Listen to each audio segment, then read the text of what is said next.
سرکار بات کرتے رہیں اور میں سرکار کی بات کو سنتا رہوں۔ اکثر ایسا ہوا کہ جب بھی یعنی یہ تمام سیرت نگاروں نے اس کو لکھا اور اسی طرح احادیث کی مصدقہ کتابوں کے اندر یہ موجود ہے کہ سرکار کی بارگاہ اقدس میں جب صحابہ آ کے بیٹھ جاتے تھے اور سرکار جب اپنے گفتگو کا آغاز کرتے تھے تو کأن علی رؤوسہم الطیر، یوں لگتا تھا کہ جیسے وہ اتنے گمسم ہو کے بیٹھ گئے جیسے ان کے سروں پہ آ کے پرندے بیٹھ جائیں تو ان کو بھی پتہ نہ چلے کہ نیچے کون بیٹھا ہوا ہے۔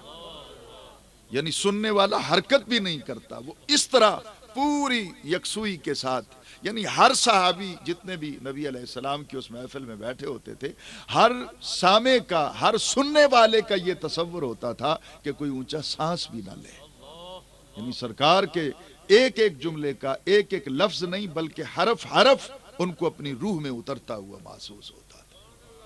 تو کہا ہے میرے پیارے نبی صلی اللہ علیہ وسلم، یہ آپ پر اللہ کی رحمت ہے کہ آپ ان کے لیے نرم مزاج ہیں۔ لہم ہے نا، ان کے لیے نرم مزاج ہیں۔ اس کا کیا مطلب ہے؟ یہ بہت ایک ڈیٹیل میں، تفصیل میں جانے والی بات ہے، لیکن میں تفصیل میں نہیں جاؤں گا چونکہ ابھی آگے میں نے کچھ مسائل کو جناب کی سماعتوں کی نظر کرنا ہے۔ تو حضور صرف اتنی بات عرض کروں گا کہ لہم کا مصداق اس معاشرے کے لوگ ہیں جو اخلاق سے واقف ہی نہیں تھے، جن کو پتہ ہی نہیں تھا اخلاق کیا چیز ہوتی ہے۔ یعنی اس معاشرے کو، اس دور کو اگر آپ پڑھ کے دیکھیں تو وہ اتنے سنگ دل لوگ تھے کہ بیٹیوں کو زندہ دفن کرتے تھے، ماؤں کی عزت ان کی نظر میں کوئی حیثیت نہیں رکھتی تھی، بہنوں کا تقدس پائمال تو کرنا ایک طرف رہا، ان کو جن سے بیکار کی طرح، جانوروں کی طرح منڈیوں میں لے جا کے سیل کر دیتے۔ اچھا، یہ تو انسانی معاشرے کی اقدار تھیں اور اخلاق تھے، آپ اس سے ہٹ کے آ جائیں۔ وہ اپنے تئیں جو ایک دین یا ایک طریقہ جو انہوں نے اپنے تئیں منتخب کیا تھا وہ کیا تھا؟ کسی بھی جانور کو ذبح کر کے اس کا گوبر اور اس کا خون خانہ کعبہ کی دیواروں پہ جا کے مل دیتے تھے۔ خانہ کعبہ کی حرمت کو انہوں نے اس طرح پائمال کیا کہ مرد بھی اور عورتیں بھی ننگے ہو کر خانہ کعبہ کا طواف کرتے تھے، اور وما کان صلاتهم عند البیت الا مکاء وتصدیہ، وہ لبیک اللہم لبیک کی بجائے تالیاں بجاتے تھے، سیٹیاں بجاتے تھے۔ یعنی بالکل اخلاق نام کی تو اس معاشرے کے اندر کوئی چیز ہی موجود نہیں تھی، اور پھر اتنے وہ اکھڑ مزاج لوگ تھے کہ بات بات پہ اکھڑ جاتے اور پھر صدیوں تک یہ لڑائی کا سلسلہ جاری رہتا۔ ظاہر ہے کہ اتنے بڑے اجتماع کے اندر کچھ اپنا سکول اور کالج سے آئے ہوئے نوجوان بھی تشریف رکھتے ہوں گے۔ آپ نے دینیات کے حوالے سے اوس و خزرج دو قبیلے ہیں صحرائے عرب میں بسنے والے، ضرور ان کو پڑھا ہوگا کہ یہ اوس و خزرج 100 برس تک آپس میں لڑتے رہے۔ جھگڑا کیا تھا؟ ایک دن صرف اس بات پہ تلواریں نکل آئیں، انہوں نے کہا جی کہ ہم نے اپنے جانوروں کو پہلے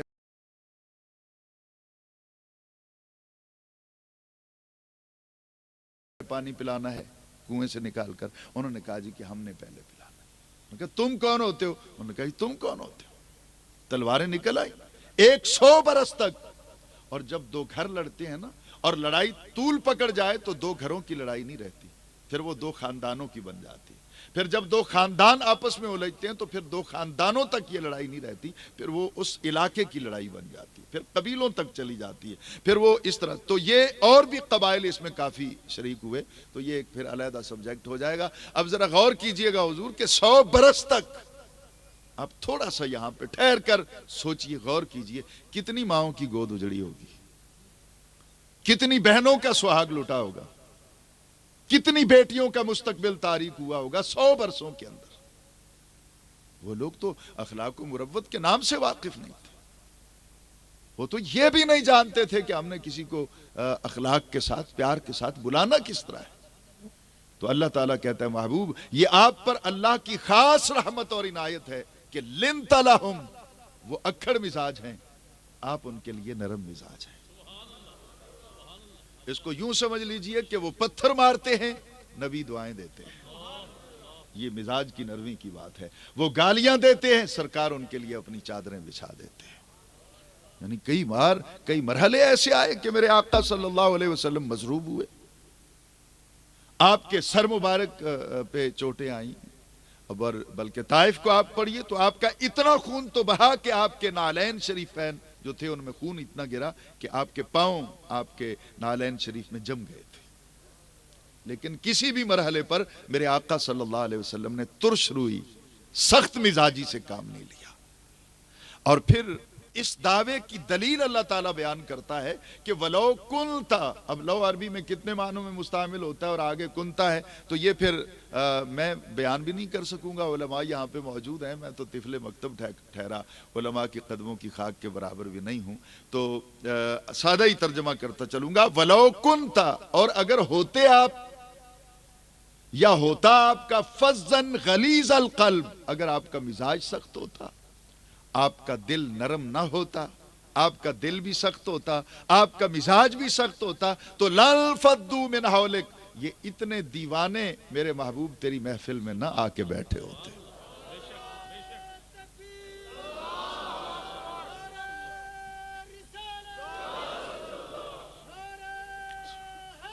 یا حضور والا، یہ کوئی حبش سے آیا ہے تو آ کے بیٹھا ہے، پھر وہ واپس جانے کا نام ہی نہیں لیتا. یہاں پہ میں ان ڈیٹیل تو ان کا تذکرہ نہیں کر سکوں گا، لیکن یہ بات ضرور عرض کروں گا کہ جب قرآن پاک میں یہ آیت نازل ہوتی ہے، من کفرا، کس طرح ہے جی، الا من اکرہ وقلبہ مطمئن بالایمان، اگر کوئی مرحلہ ایسا آ جائے جہاں تمہیں اپنی جان بچانی پڑے اور کافر تمہیں مجبور کر دیں کہ تم کلمہ کفر کہو وگرنہ تمہیں ہم مار دیں گے، تو اس وقت اپنی جان بچانے کے لیے زبان سے کلمہ کفر کہنے کی اجازت ہے، لیکن اس شرط کے ساتھ کہ وَقَلْبُهُ مُطْمَئِنٌ بِالْإِيمَانِ، کہ دل میں ایمان پکا ہو،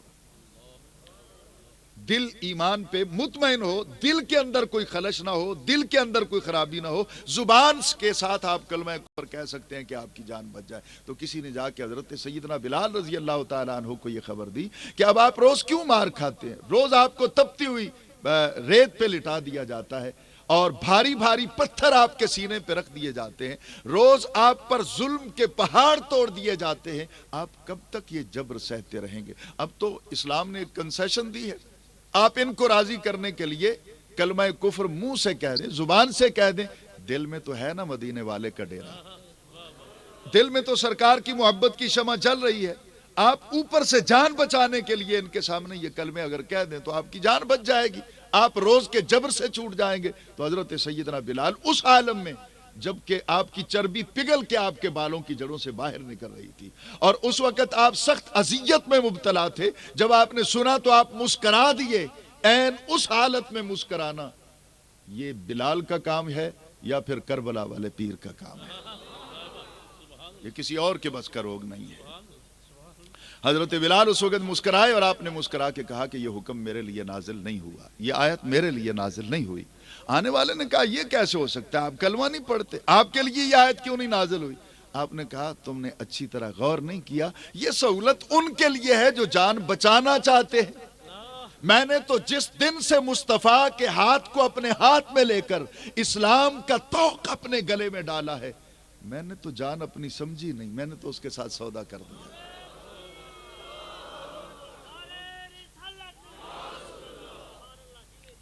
میں تو بچانا نہیں چاہتا جان، میں تو روز پیش کرتا ہوں. اب اس کی مرضی ہے، وہ جس طرح وہ ٹھوک بجا کے مجھے دیکھ رہا ہے کہ یہ پکا ہے، کہیں بھاگ تو نہیں جائے گا. میں جان بچانے کے لیے تو نہیں آیا، میں نے جان بچا کے جانا کس کے پاس ہے؟ نہ وطن میرا، نہ گھر میرا، نہ ماں میری، نہ باپ میرا، نہ بھائی میرا. میں تو یہاں تنہائیوں میں رہتا ہوں، تنہائیاں میرا مقدر بن چکی ہیں، اور یہ تو میرا نصیب ہے کہ سرکار نے مجھے اپنی غلامی میں قبول کر لیا ہے اور اللہ تعالیٰ نے اپنی بندگی میں قبول کر لی. تجھے کس نے کہا ہے میں جان بچانا چاہتا ہوں؟ جا، جو جان بچانا چاہتے ہیں ان کو جا کے پیغام سنا. اور بلال کا یہ پیغام صرف مکہ و مدینہ میں نہیں، پوری دنیا سنے گی کہ محبت کرنی ہے سرکار سے تو پھر جان بچا کے مت رکھنا، پھر جو کچھ ہے زہرا کے بابا کے نام پہ قربان کر دینا. تو حضور یہ وہ ایک دور ہے جہاں انتہائی. تو سرکار نے کہا، اللہ تعالیٰ کہہ رہا ہے وَلَوْ كُنْتَ فَظًّا غَلِيظَ الْقَلْبِ، اگر آپ کا مزاج سخت ہوتا، آپ کا دل بھی سخت ہوتا. نبی کا دل کتنا نرم ہے. تو آئیے قرآن پاک سے پوچھ لیتے ہیں. یہ قرآن مجید فرقان حمید کا پارہ نمبر 11،